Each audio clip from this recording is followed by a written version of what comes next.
मान लेते हैं ये वेन है, जरा ध्यान से सुनना एक बात, यहां से बहुत इंपॉर्टेंट क्वेश्चन बनेगा। मान लीजिए वेन है, मान लीजिए वेन में ऊपर से नीचे की ओर को ब्लड आ रहा है। अब मान लेते हैं ऊपर से नीचे की ओर को जब ब्लड आएगा तो डाउन दी ग्रेविटी ब्लड आ रहा है, तो मान लो फ्लो ऑफ ब्लड आपके पास, या velocity of flow of blood when में भी ज्यादा नजर आ सकती है। लेकिन मान लो इसी वेन के अंदर आपके पास फ्लो ऑफ ब्लड जो है अगेंस्ट दी ग्रेविटी हो, तो वेन में तो पहले ही आपके पास stagnancy of flow of blood होती है, वेलोसिटी ज्यादा नहीं होती है ना।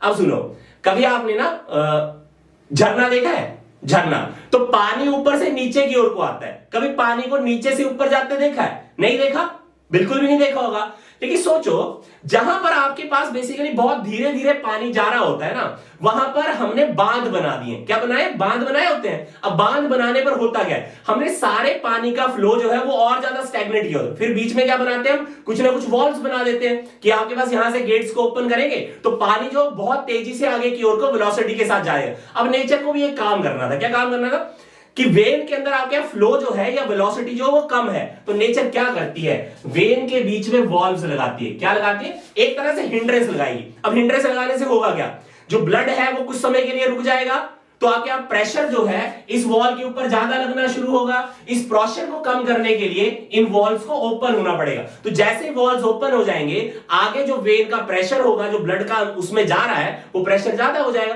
तो वेन में नेचर ने वॉल्व्स दिए, आर्टरी में वॉल्व्स की जरूरत नहीं है क्योंकि वेलोसिटी बहुत ज्यादा है। वो तो झरना है एक तरह का जो आर्टरी है। अब झरने में आप मान लो कोई बांध लगा भी दोगे ना, टूट जाएगा क्योंकि ऊपर से वेलोसिटी ऑफ वाटर जो बहुत ज्यादा होगी। लेकिन जहां पर वेलोसिटी ऑफ वाटर कम होगी वहां तो बांध बनाए जा सकते हैं। तो आप क्या, वेन में नेचर ने वॉल्व दिए जबकि आर्टरी में कोई वॉल्व नहीं होता है। याद कर लीजिएगा, क्वेश्चन बहुत बार पूछा जा चुका है। क्लियर हो गए? अगर इतनी चीजें याद हो गई तो मोर देन इनफ है। चलिए एक लास्ट पार्ट जिसको मैं बताऊंगा उसको जरा ध्यान दीजिएगा। चले, वो है आपके पास कैपिलरीज के बारे में। किसके बारे में? कैपिलरीज के बारे में। यहां से क्वेश्चन मैंने देखा है बनता है। चलिएगा जरा यहां पर ध्यान देना। आपके पास आर्टरी जो होती है ये बाइफरकेट कर जाती है इनटू आर्टीरियोल। आर्टीरियोल से बनती है कैपिलरीज। कैपिलरीज आपके पास इकट्ठी होकर बनाती है वेन्यूल्स और लास्ट में आपके पास वेन बनती है। अब सुनो, आर्टरीज मेनली कैरी करती है ऑक्सीजनेटेड ब्लड। किसको कैरी कर रही है? ऑक्सीजनेटेड। जबकि वेन कैरी करती है डीऑक्सीजनेटेड। तो डीऑक्सीजनेटेड ब्लड का जो आपके पास अगर कलर नजर आएगा ना, यहां पर वो कैसा दिखाई पड़ रहा है? ब्लूइश। और यहां पर कैसा है? रेडिश। क्लियर हो गया?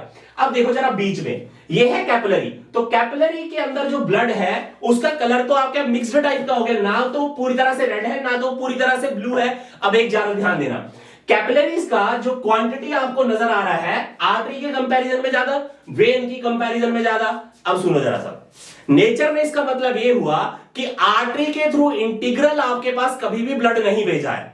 ऑर्गन के इंटीग्रली अंदर तक ब्लड नहीं भेजा है।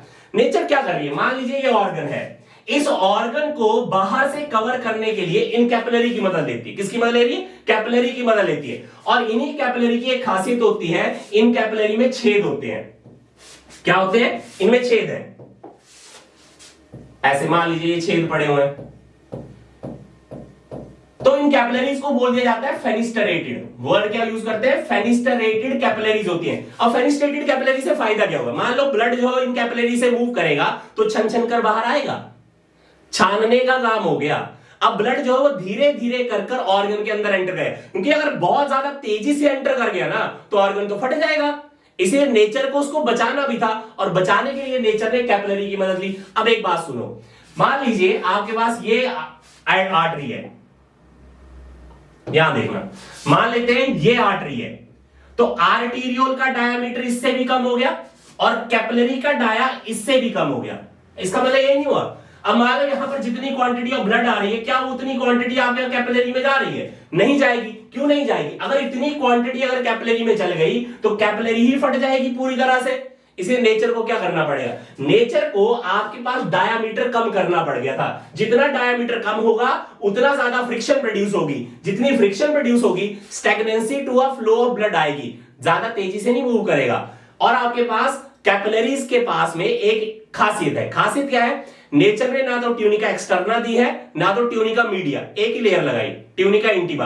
और ट्यूनिका इंटीमा में एंडोथीलियम है, एंडोथीलियम सिंपल स्क्वेमस एपिथेलियम से बना है, स्ट्रेचेबिलिटी की पावर है। जितनी ज्यादा स्ट्रेचेबिलिटी उतना बेटर वे में आपके पास ऑर्गन के अंदर ब्लड की एंट्री हो पाएगी। कौन से ब्लड की? ऑक्सीजनेटेड। अब ऑक्सीजनेटेड ब्लड आ गया, ऑर्गन में गया, ऑर्गन में ऑक्सीजन जो है वो सेल के पास पहुंच गई। अब वहां पर क्या है ऑर्गन में पड़ी? Carbon dioxide. कार्बन डाइऑक्साइड के साथ में जितना ज्यादा क्वांटिटी का ब्लड है उसको डीऑक्सीजनेटेड बोल देते हैं। वो वापस से कैपिलरी में एंटर भी तो होगा, तो कैपिलरी में एंटर होने के बाद विन्यूल में जाएगा, विन्यूल से वेन में, वेन से आपके वापस से हार्ट में आ जाएगा डीऑक्सीजनेटेड, फिर आपके पास हार्ट में फिर से पंपिंग होगी, और वो आपके मैकेनिज्म मैं अभी डिफाइन करूंगा। क्लियर है जी? याद करके चलना, बहुत ज्यादा इंपॉर्टेंट है, क्वेश्चन पूछा जाता है। चलेगा, बहुत इंपॉर्टेंट स्ट्रक्चर ऑफ हार्ट के बारे में बात करेंगे। ठीक है, पानी पी लेता हूं। कोई क्वेश्चन हो तो आप मुझे बता सकते हैं, मैं अभी उसका आंसर कर दूंगा। कोई भी क्वेश्चन हो आप अभी पूछ लें, कोई भी क्वेश्चन हो तो पूछ सकते हैं, अदरवाइज स्ट्रक्चर ऑफ हार्ट को डील करेंगे।